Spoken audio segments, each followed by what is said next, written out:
Tonight on Viewpoint, the corridors of Nigeria's power architecture just shifted quietly, swiftly, and with unmistakable political intent. In a week defined by surprises, strategy, and a Senate suddenly eager to show its teeth, President Bola Ahmed Tinubu nominated a familiar name, General Christopher Musa, former Chief of Defense Staff, a man whose uniform once commanded battalions, now entrusted to command the politics of Nigeria's defense. But the story didn't end with the nomination. This time, the Senate did something rare, actually, something bold. Instead of the traditional political courtesy, the famous bow and go. The lawmakers demanded answers. They demanded clarity. They demanded accountability. After an intense screening session, the Senate confirmed General Christopher Musa as Nigeria's new defense minister, sending a message that even in a nation where political rituals often overshadow institutional rigor, scrutiny still matters. And then came the presidency's reaction. President Bola Ahmed Tinubu hailed the Senate's swift and decisive action, praising the confirmation as a step towards strengthening national security. But what does this speed actually mean? What does this choreography between the executive and the legislature actually signal? Is it urgency? Is it political alignment? Is it strategic consolidation of power within Nigeria's defense framework? Or is it actually all of the above? And the final act, General Christopher Musa, now Minister of Defense, took the oath of office, a symbolic moment but also a political one, because every oath in Abuja comes with expectations, calculations, and consequences. Tonight, we break it down, the politics behind the nomination, numbers behind the Senate's unusual screening attitude, and the national security implications of putting a former Chief of Defense Staff at the helm of defense policy. This is Viewpoint, and I'm your host, Odiawa AI. Join us shortly. Nigeria stands at a turning point. A nation of over 200 million people, rich in culture, land, and strength, yet held down by a conflict that has stolen dreams, emptied communities, and reshaped daily life. From the kidnapping on highways, to night raids on plateau villages, to the haunting silence after school children disappear in Kaduna, one question echoes across the nation: when will this end? And now, for the first time in years, a new chapter begins. General Christopher Musa, former Chief of Defense Staff, has been appointed Minister of Defense. A soldier's soldier, a commander shaped by experience, and now the man at the center of Nigeria's biggest security challenge. But the real question is not who he is. It is whether he is up to the task. Born in Sokoto State and raised across Nigeria's diverse regions, Musa's understanding of the country runs deep. At the Nigerian Defense Academy, he was known for discipline and resilience, not showmanship. Those who trained with him describe a young man who corrected his own mistakes before correcting others, who stayed calm under pressure, who pushed beyond physical limits, and who volunteered for the toughest assignment. The army noticed, his superiors noticed, the battlefield noticed. Yet, while official briefings speak of progress, the reality on the ground tells a different story. Early 2024, terrorists stormed Kuriga community in Kaduna, kidnapping hundreds of school children. In Plateau, villages faced repeated nighttime attacks. In Zamfara, farmers paid taxes to armed groups just to stay alive. Fear replaced normal life. Kidnapping became a business model. Terror groups evolved faster than the response to them. Some leaders turned to negotiation, not out of support for terror, but out of desperation. Cash, motorcycles, fuel, amnesty. Survivor became a bargaining chip. But negotiation only bought temporary peace, while the criminal network grew stronger. So now the question is simple: can a new Minister of Defense break this circle? As theater commander of Operation Adinkai, Musa showed a different approach, one built on presence and pressure. He visited the front lines personally. He slept in the same camps as his troops. He moved through liberated territories himself. Soldiers say morale improved under his watch. Routes once controlled by insurgents were blocked. Captives were rescued. communities returned home.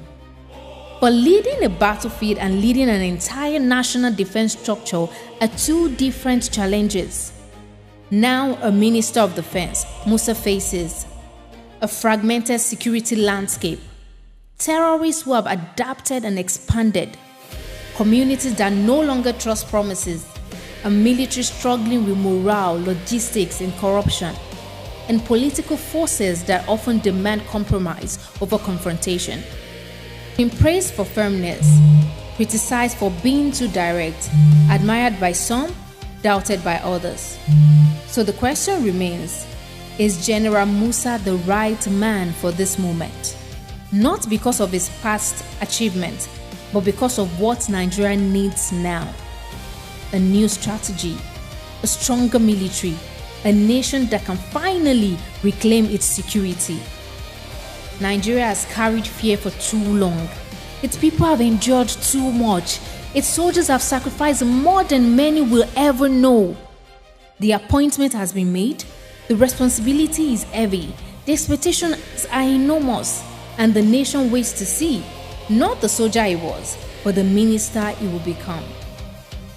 Because whether this is the beginning of a solution or another chapter in a long struggle, the future can only tell. Welcome back. Now, that was a 5-minute story capturing the heart of Nigeria's security crossroads. Looking at the journey, the battles, and the burden of responsibility resting on the shoulders of the new defense minister, it's a portrait of experience meeting urgency and leadership also meeting history. Tonight, we unpack one of the most consequential appointments in Nigeria's recent political history. When a former chief of defense staff returns to the battlefield, but this time as a minister, not a soldier, Nigeria is not just making a personal change here or a personnel change here. Nigeria is signaling a strategic recalibration of power. President Bola Ahmed Tinubu had nominated, and the Senate had also now confirmed Christopher Musa as the new Minister of Defense following the resignation of Mohammed Badaru. But this is not just a nomination, it is a political statement, a security statement, and perhaps a national survival statement. Tonight on Viewpoint, we go beyond the headlines to ask, why Musa? Why now? And what does this mean for the country gasping for security breath or security stability? Let's start from the beginning. President Tinubu's letter to the Senate was clear. Musa is the man to stabilize Nigeria's security architecture or framework. Not just any general, a former chief of defense staff who led the armed forces from 2023 to 2025. A soldier decorated even with the globally recognized Colin Powell Award for soldiering, a veteran of the toughest theaters, Lafia Adol, Hadinkai, the Lake Chad Basin, multinational joint operations, just to mention a few. Now, add one more line, he's actually 58 years old, young enough for the energy, and also old enough for strategic thinking. But here's the real point. Tinubu nominated Musa not in a time of peace, but in a moment when Nigeria is bleeding from insurgency, banditry, kidnapping, ethnic militias, illegal mining, and border insecurity. This nomination was more than routine. It was a clear message. Nigeria is shifting from political appointees to battlefield technocrats. And then came Act 2 of this political drama, the Senate screening. Usually, defense nominees get the famous Nigerian tradition within the hallowed chamber, bow and go. No questions, no accountability, just courtesy. But this, on this part, is not this time around. On Wednesday, just last week, the Red Chamber, transformed into a national courtroom of insecurity. 3 hours, bipartisan firmness, questions fired like artillery rounds in a battlefield. But this time around, within the hallowed chamber. Why? Because Nigeria is actually at a boiling point. Bandits are carrying weapons more sophisticated than what many soldiers are actually carrying. School children are being kidnapped. Communities are practically under siege. Even senators had to admit our constituents are asking questions. Our people are in the bush. When Senator Sani Musa suggested let him bow and go, the chamber erupted in an opposing manner. A rare moment where political theatrics collapsed and national urgency took center stage. Now, this is where the script gets intense or interesting. Senator Godswill Akpabio rose, invoking chamber rules, demanding silence and demanding seriousness. Now bow and go, he declared. This is not the time for courtesy. Our children are in the bush. Our communities are bleeding. And from that moment, the interrogation began. Why are bandits better than Nigerian soldiers? Why do we have president's intelligence failures or persistent intelligence failures? What happened in Kebbi before the school kidnapping? Are troops obeying questionable withdrawal orders? Why are trials of terrorists being delayed? And why are kidnappers evolving faster than the state? The chamber even discussed classifying kidnapping as a terrorist act punishable by death, a move designed to strengthen Musa's hand even before he steps into office. But Musa did not flinch. He spoke with a tone that blended military discipline and civilian diplomacy. No negotiation with criminals. Nigeria must stop ransom payments. This war is only 25 to 30% military, and the rest of the percentage is actually governance, justice, and equity. That statement alone is full of national audits of Nigeria's insecurity. Musa wasn't just auditioning, he was indicting a system where insecurity thrives because governance gaps feed the enemy as we speak. Now, here's where the analysis becomes crucial. Musa's action points were actually not vague. He laid out an operational blueprint. Number one, withdraw soldiers from routine city checkpoints. This is actually saying let the police, the civil defense, and local forces handle urban tasks. Soldiers belonging in the forest will actually hunt down the terrorists. Number two, building a unified national security database. That actually means right now, criminals simply change locations and disappear. He wants to actually end that loophole. Number three, technology-driven security, which actually employs drone surveillance, parameter fencing for schools, integrated intelligence platforms, and also real-time data sharing. And number four, fixed troops welfare. As Ali Ndume hammered, Nigerian soldiers are not even among the most top paid in West Africa. Musa agreed to this. The morale of the soldiers must be restored. And number five, fight illegal mining, fueling in terrorism financing, especially in the Northwest and also the North Central. And number six, strengthen border security, not just against terrorists, but against weapons flow and foreign fighters. Number seven, commit to a closed-door briefing in 3 weeks. A promise of accountability rarely heard in Nigeria. Now, this is a man walking into the firestorm, but already mapping where to pour water and where to strike with flames of his own. Now, let's slow down a bit here. Why is Tinubu rushing this through? Why is the Senate cooperating so quickly? Why did both arms of government suddenly show unusual synergy? Because this appointment is not about Musa alone. It's about Tinubu's credibility on security reforms, the political cost of rising kidnapping, the pressure of citizens, or the pressure from citizens, the pressure from also international community, and of course, the looming 2026 off-cycle elections and the 2027 general elections, which are dynamic enough, and the urgent need for technocratic operators and not a political placeholder. Tinubu needs results, the Senate needs results, and the Nigerians at large needs results. And the numbers don't lie. Security incidents have increased, kidnappings continue to surge, weapon proliferations is actually becoming unchecked. Public trust in the security system is dangerously low. So Musa's appointment is not just an administrative act, it's a political gamble, one that Tinubu hopes will pay off. As General Christopher Musa took the oath, he said one powerful statement. I felt the heat when my name was announced. I cannot afford to fail myself, my nation, or my family. Now, this is not just emotional, this is pressure, this is reality. Nigeria stands at a crossroad. One road leads to a more secure future, the other is actually leading to a deeper chaos outlook. And now, as the new Minister of Defense, General Christopher Musa becomes the face of that crossroad. All expectations are on him, and the question remains, can one man's expertise redirect Nigeria's fortune, or will Nigeria's insecurity be bigger than any single appointment? When we return, we shift our gears to the aftershock of that confirmation drama at the Senate. President Bola Ahmed Tinubu has hailed the lawmakers of the swift confirmation of former Chief of Defense Staff Christopher Musa as he takes the oath of office, officially stepping in as Nigeria's new defense minister. What does that speed tell us? What is the political weight behind this choreography or synergy? And how does that reshape the security power map? Join us shortly. This is still Viewpoint.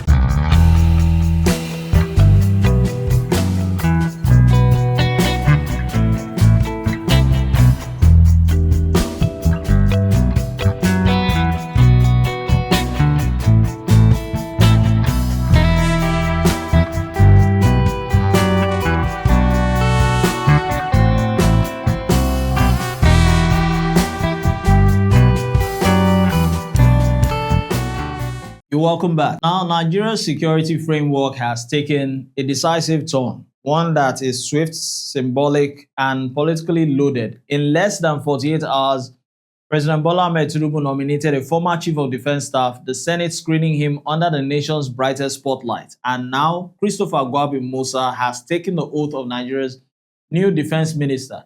This is not just another appointment, this is political recalibration, a repositioning at a time when Nigeria's security sits at the center of our own very survival story. Once again, you're welcome. This is Viewpoint. Beginning now, let's break it down. President Tinubu took to his X or Twitter handle to hail the Senate's expedited confirmation, and that gesture was not casual, it was actually deliberate. A public endorsement of the legislature's pace and an affirmation of a man he called a fine gentleman with the depth and experience of to guide Nigeria through a defining moment. Now think about the phrasing of a defining moment. When a president chooses words that heavy, it's not by accident. It's a political way of saying we don't have the luxury of time. We need a steady hand and we need it right now. Tinubu sent Musa's name only 2 days earlier, and by Wednesday evening, the Senate, often accused of walking at Abuja speed, moved like a chamber on fire. That speed is a message about urgency, a message about cooperation, a message about political alignment in a season of national strain. But who is the man at the center of the nation's new security equation? General Christopher Musa, born in Sokoto, trained in Zaria, forged in the Nigerian Defense Academy, the NDA, and tempered by more than 3 decades on the front lines of Nigeria's hardest battle lines. This is a man whose military resume reads like a chronicle of Nigeria's modern security crisis. Sector Commander in Lake Chad, Commander of Operations Lafiado, Theater Commander of Operation Hadinkai, the very heart of Nigeria's war against Boko Haram and ISWAP. Commander of the Infantry Corps, and ultimately the 18th Chief of Defense Staff. If Nigeria's insecurity were a map, Christopher Musa has walked every terrain, from the forest to the northeast to the dusty corridors of Borno, from Joint Task Force to multidimensional operations, decorated even with the Colin Powell Award for soldiering, like I said earlier, respected across service lines, and known for balancing kinetic energy with non-kinetic strategy. Musa represents something rare in Nigeria's security community, experience that is both operational and strategic. This is why his return is not ordinary. It's a case of continuity, and at a time when the armed forces desperately need stability. And then the oath taken at the State House, Abuja. A short ceremony, but a heavy moment. The president stood beside him, the national security advisor observed, service chiefs nodding quietly in approval. Because within that brief ceremony lies the weight of expectation. The expectation that the defense ministry under Musa must deliver results, tighten coordination, and finally bridge that gap between political promises and battlefield realities. Tinubu tasked him publicly. Synergy among the services, procurement transparency, battle fear or better welfare for troops, intelligence coordination, and accelerated reforms. This wasn't ceremonial language, it was an instruction manual. Let's talk time in here. Why now? Why this fast? And why Musa? Nigeria's security environment is volatile. Insurgency still smolders in the northeast, banditry spreads through the northwest, kidnapping is evolving into a lucrative national venture. Illegal mining fuels conflicts, communities are actually under siege or strain. This appointment is happening in the middle of a security reform wave, a recalibration of Nigeria's defense posture. Musa is not just a political figure here, he's a soldier's soldier. And bringing him back signals that the president is relying on technical competence over political convenience in a ministry that has been heavily politicized over the decades. One of the most important things about Musa's emergence is continuity. He just completed his tenure as Chief of Defense Staff in October 2025. He knows the battlefield, he knows the gaps, he knows the morale issues, he knows the bottlenecks in procurement, likewise the intelligence failures, and of course the coordination breaks. So instead of starting from zero here, Nigeria is starting from momentum. Observers say this is the kind of continuity that can reduce operational lag, especially in a war that is less about firepower and more about adaptation. With Musa, we can say the learning curve is actually gone. He comes in ready with expertise. But let's be honest, Nigerians want results. They don't want another title or another uniform. They want safety. And Musa himself knows this. He said it clearly as Chief of Defense Staff. Security is 25% kinetic, 75% governance. So the expectation from citizens and the political class are actually heightening. Modernized defense systems, better troop welfare, faster response to intelligence, coordination with state governments, working with communities, protecting farmlands to stabilize food security, and enhancing international defense partnerships. So here we are, General Musa sworn in, but the real question is simple. Can continuity actually deliver stability? Can experience deliver results? And can Christopher Musa turn the weight of expectations into measurable security outcomes?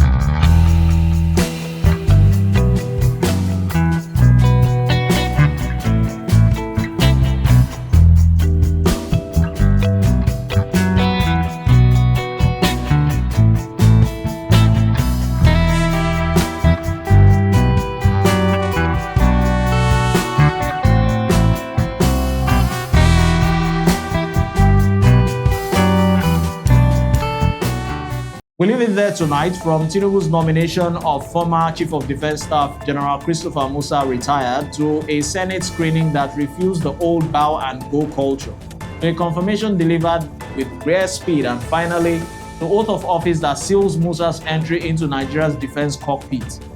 The message is unmistakable. A new power equation is forming in the heart of Nigeria's security architecture. The numbers, the timelines, the political choreography, they all point to a presidency tightening its circle of security and a Senate eager to show strength while playing along with speed.